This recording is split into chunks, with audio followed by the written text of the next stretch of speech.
Cast is now starting. All attendees are in listen-only mode. Good afternoon. My name is Janet Ashford, the Executive Director with College Sector Employment Service. Sorry I'm not on webcam today. I'm using a different computer, so my apologies for that. But I do want to introduce our facilitator today, Judy Ann Sleep. Judy Ann is with Mohawk College, and I thank her today for joining us. This is her first webinar of hopefully of a multitude of webinars that she'll do for us in the future. So fingers crossed. So thank you, Judy Ann, for stepping up to the plate. It's much appreciated. Just a few housekeeping notes. You can pose questions to Judy Ann. There is a questions panel to the right of your screen. However, she's asked that we save the questions until the end. So that will be my role. I will share those with her as the presentation comes to an end. So I'm going to pass things over to Judy Ann, and thank you for joining us today, and know that this will be a worthwhile webinar. Thank you, Judy Ann. Over to you. Thank you, Janet. I hope that you can hear me. I'm here with my co-worker, Sonal Patel. My name is Judy Ann Sleep. Both of us are R&I staff. So this webinar is from an R&I perspective, and it's just a really neat model that we found. Personally, since I have been using it, I have found it to be helpful. It's called Getting Clients Out of a Rut and Into a Job. It's based on the Ivany report from 2014. My background, although I've been at Mohawk College for about 20 years, I'm in an R&I role, which I love. I have done other things in the college. I've only been in R&I for about 2 years, just over 2 years. I've been in Learning Excellence Advisor, Admissions Advisor, Student Success Advisor, but I think this is the best job that I just love my job. I find that helping people, it's never the same. You never know what you're going to find when you come into work. We run YJC, YJCS, ES workshops, and Sonal is here with me as support. She's our resident techie, and I'll just get her to introduce herself for a moment. Hello everyone, my name is Sonal Patel. I've been working with Mohawk for about 5 years now in the same department. Started with student position and worked my way up, I suppose. And I hope you would love today's webinar that we're gonna, and the information that we're gonna share with you all. Okay, so if everybody's ready, I would like to start now. So just to begin, I do need to outline a little bit about the Ivany report. This is from Nova Scotia. As many of you are aware, the Atlantic provinces, this is not something new, that have been in economic binds before. The reason the Ivany report was so fascinating to me is because this seems to be working. So they had some serious challenges to overcome. There was overwhelming evidence to convince them that they were on the brink of an extended period of decline. Slow economic trends, aging and shrinking population. So Ray Ivany is the chair of the Nova Scotia Commission on Building Our New Economy. There were 5 commissioners, 3 staff. They had the support of multi-party governments at multi-levels. When they began a new Conservative, then New Democratic, and then an election in 2013, just before the Ivany report came out in 2014, a Liberal government, and the Premier became the champion of this project. Out of that commission came the Ivany report. They had many very ambitious targets to strive for by 2024. So just to give you a little bit of an update on the Ivany report, they had meetings across the province. Many citizens joined and discussion groups. The website shows the improvement. Facebook followers with over 16,000 hits, 1,000 followers on Twitter, and in all 19 areas, they have shown improvement. You can go onto the website and read the Ivany report. I guess perhaps I was a little bit fascinated as well because my husband is from down east, and I always, you know, sort of read about the Atlantic provinces and having been there many summers.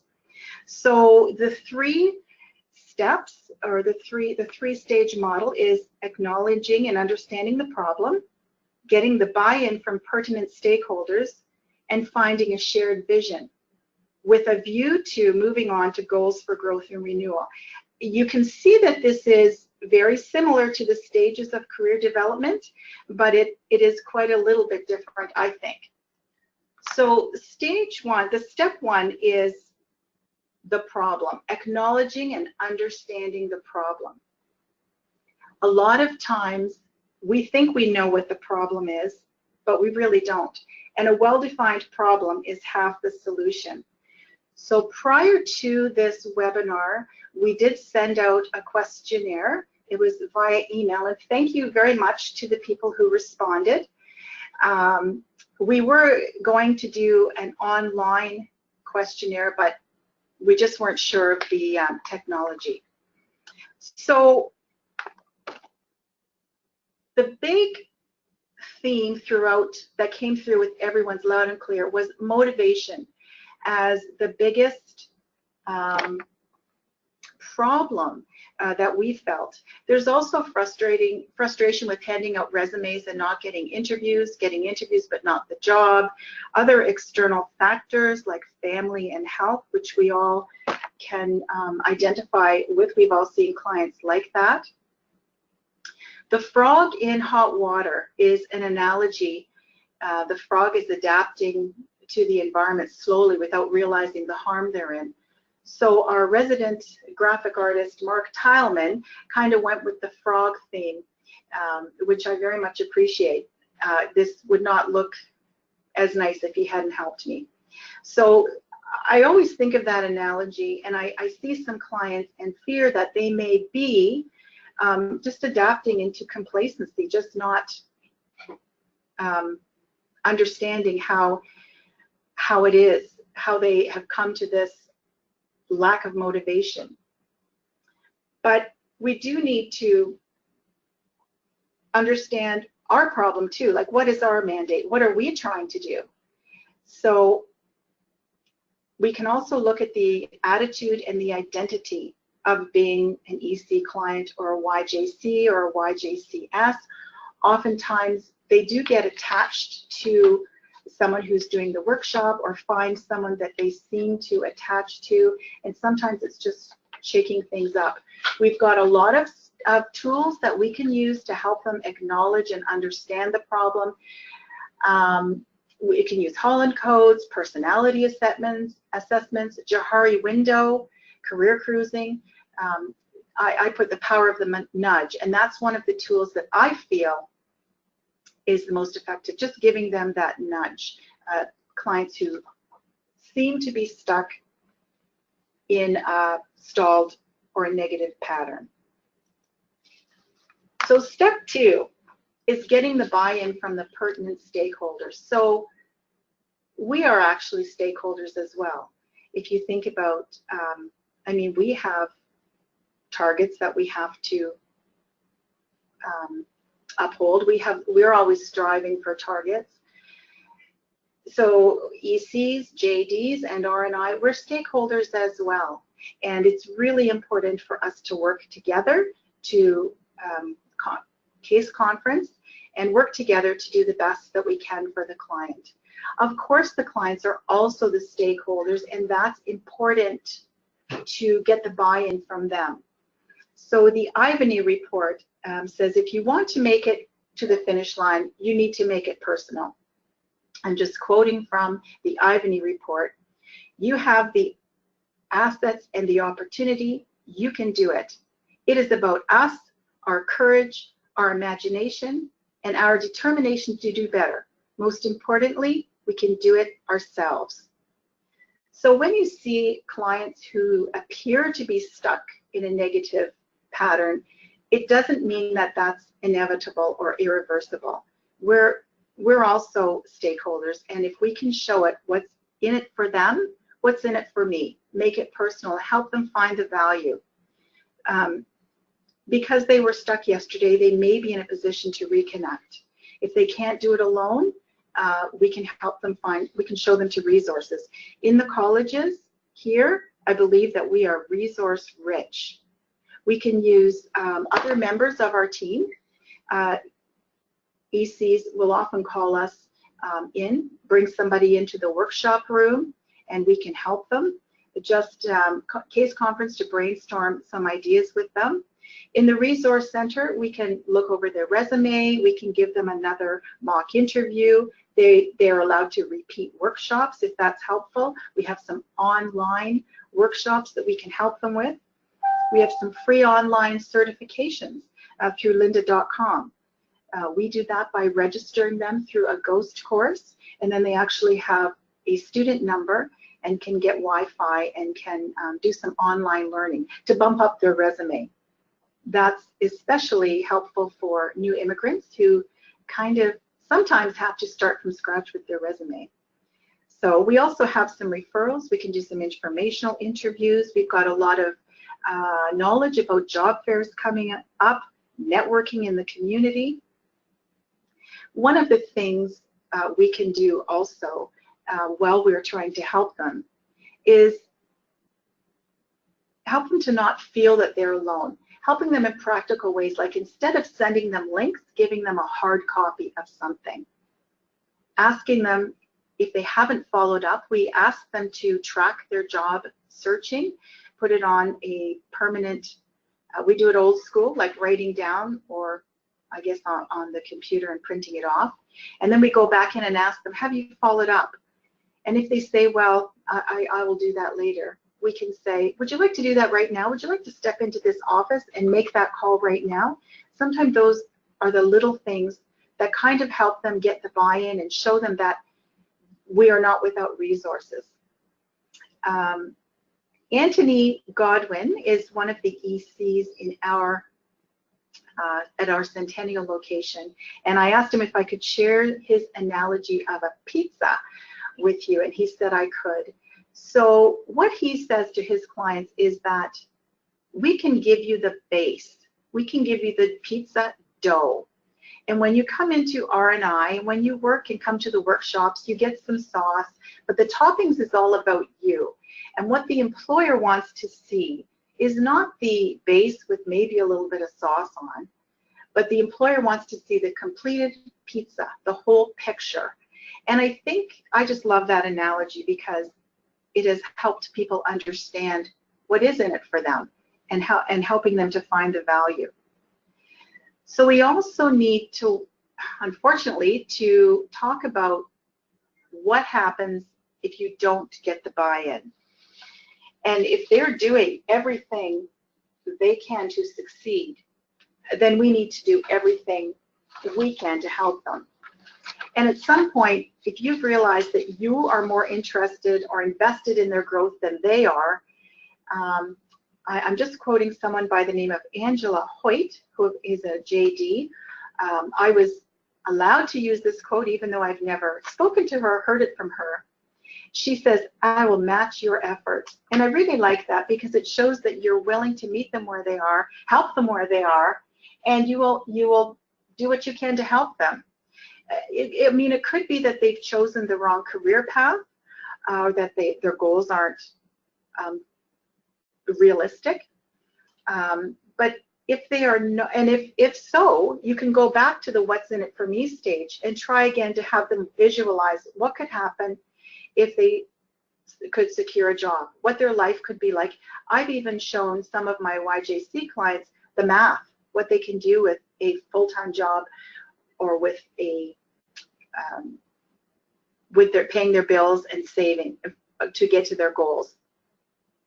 If they're not open to the buy-in, if they're not open for feedback or coaching, you may not be able to help them in it. And we all know that happens. I know that Sarah Precious from the ministry said that at Connexus a couple of years ago, for every 10 people that walk in the door, only one will be successful.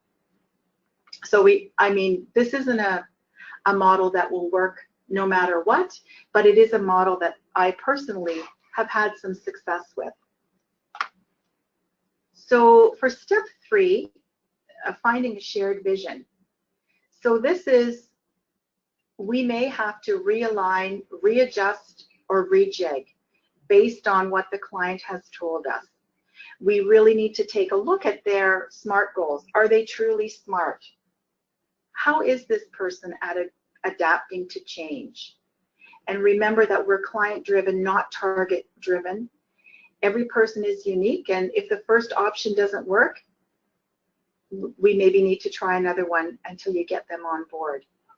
There are other options available for working with volunteering, going part-time. For some people, it is a matter of just working to pay the bills and getting more education. It may not be their all-time ultimate career goal, but just getting them back in the workplace so that they don't lose their confidence, so they have something to build on. I have found that complacency or lack of motivation, this is a kind of a stopgap that can help in the meantime, just to get back into the workforce and maybe doing some volunteering in an area that they love. Volunteering, we've talked about volunteering. Education.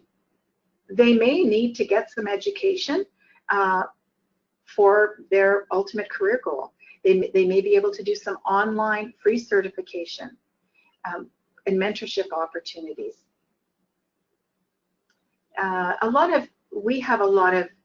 We work right next door to the international department, so we have students as well as immigrants coming in and not getting the high-end jobs that they had back home. They're highly educated, they're brilliant people, and they're very discouraged that they cannot seem to find work in their areas of expertise. I have heard some of them say, I'm thinking of someone in particular who said, basically, I have to start from scratch. And she did. So she did start at the hospital in a receptionist role, but she did do some volunteering, and she is doing some extra work on the side, part-time. But she's happy and healthy and paying some bills, and she does feel that there's hope at the end of that tunnel. She does also realize that she needs to have her resume research so that it can be assessed to see what she has. She's thinking of going into a program, I believe it's cardiac sonography, I can't remember, and going into the first semester and then just getting exempted for the first year and then getting as many exemptions as she can to complete. There's a 25% residency, but I was very impressed with her motivation and how she did it, and she is actually now mentoring other immigrants. So before we can move on to game-changing strategies, there has to be a new shared vision.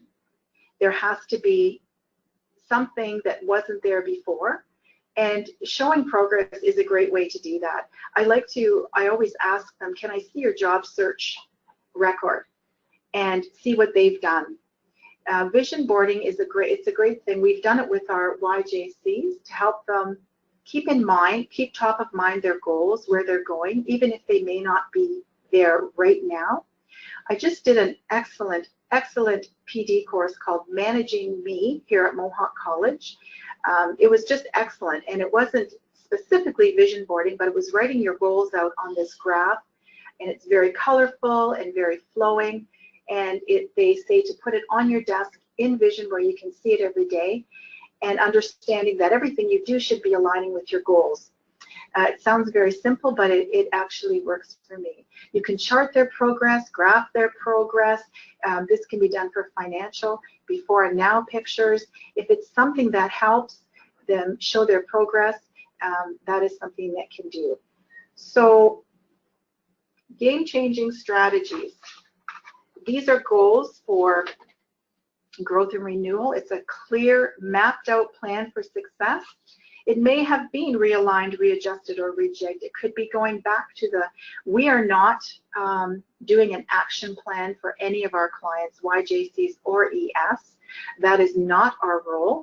However, we do, in conjunction with our ECs, meet regularly with clients who obviously who come into the resource room, and I tell the ECs, bring them back into the resource room. Maybe we can help them with something. Maybe they just need someone to talk to, or a little another mock interview, or maybe they need to come back to this to another workshop. The use of college resources, I believe we are resource rich. I believe we have many resources that we can offer to them, including the online learning certification. There's free WMIS certification, Employment Standards Act certification, lynda.com. One of the most, probably the one we do the most of all is for our youth is Innovative Customer Service Fundamentals. And it's just a little certificate they get, and it goes on their resume. And if they don't have a really bulky resume with a lot of certification or a lot of skills, it does show that they took the initiative to get this certification. We also started a new initiative for, which is new to us, maybe not to any of you, is a mentorship program for the YJCs. Currently, we only have 3 matched, but it is for clients who have identified that they could use a mentor transitioning from the pre-employment program to the workforce. We also do informational interviews. It's a little bit different from mock interviews. We have them go into an area of the college where they are thinking they might like to work. So if it's retail, we'll go to the campus store. If it's in a kitchen, we'll go to the kitchen. If it's IT, we'll get someone in IT. And we just have them do an informational interview. And it sometimes gives them confidence.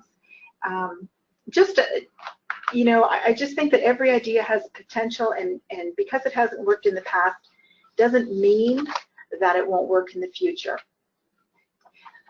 So with that, again, I'm not sure if this is exactly how it should be done. I'm happy to send these resources along to anyone. I do thank Janice, Elaine, Nancy, and Jessica, who did send in their questions. And we would like to open it up now for questions if anyone has any questions.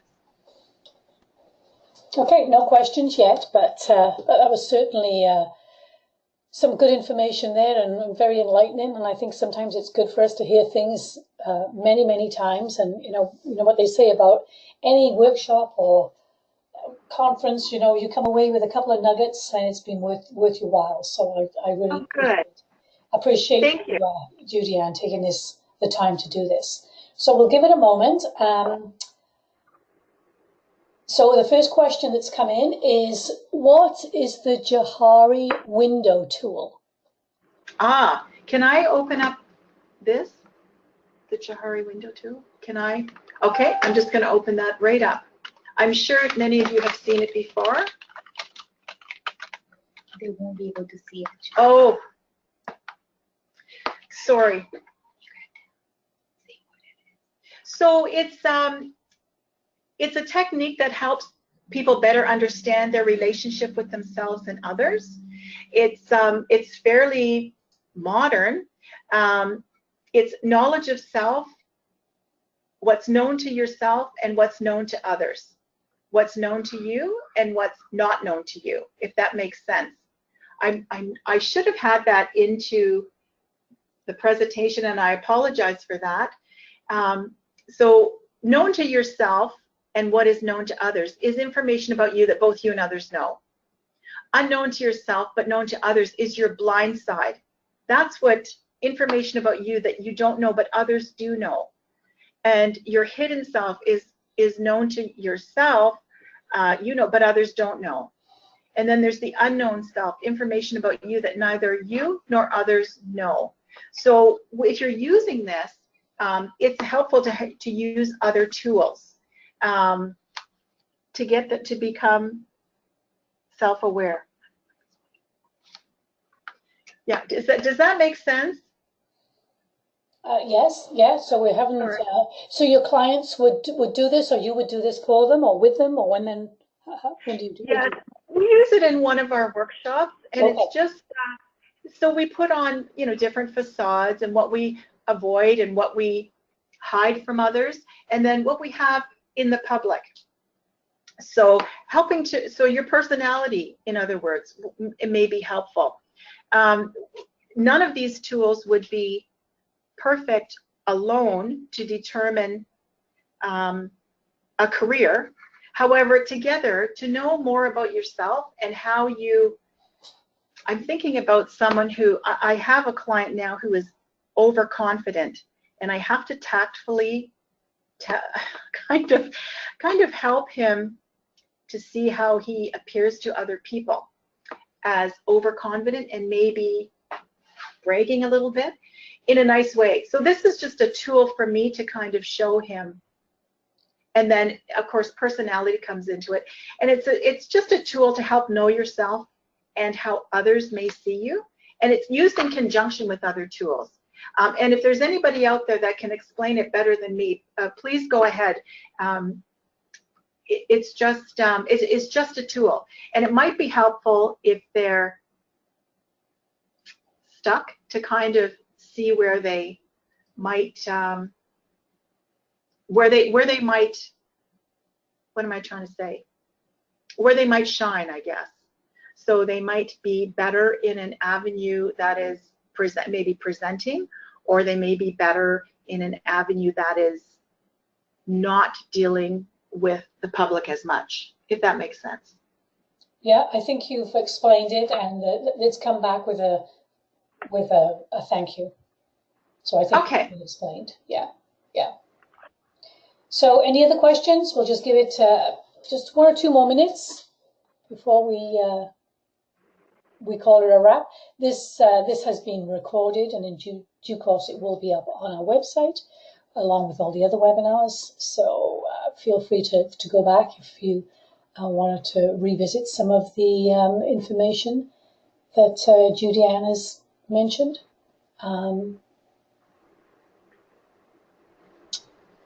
So no other questions have come in, Judy-Ann. So okay.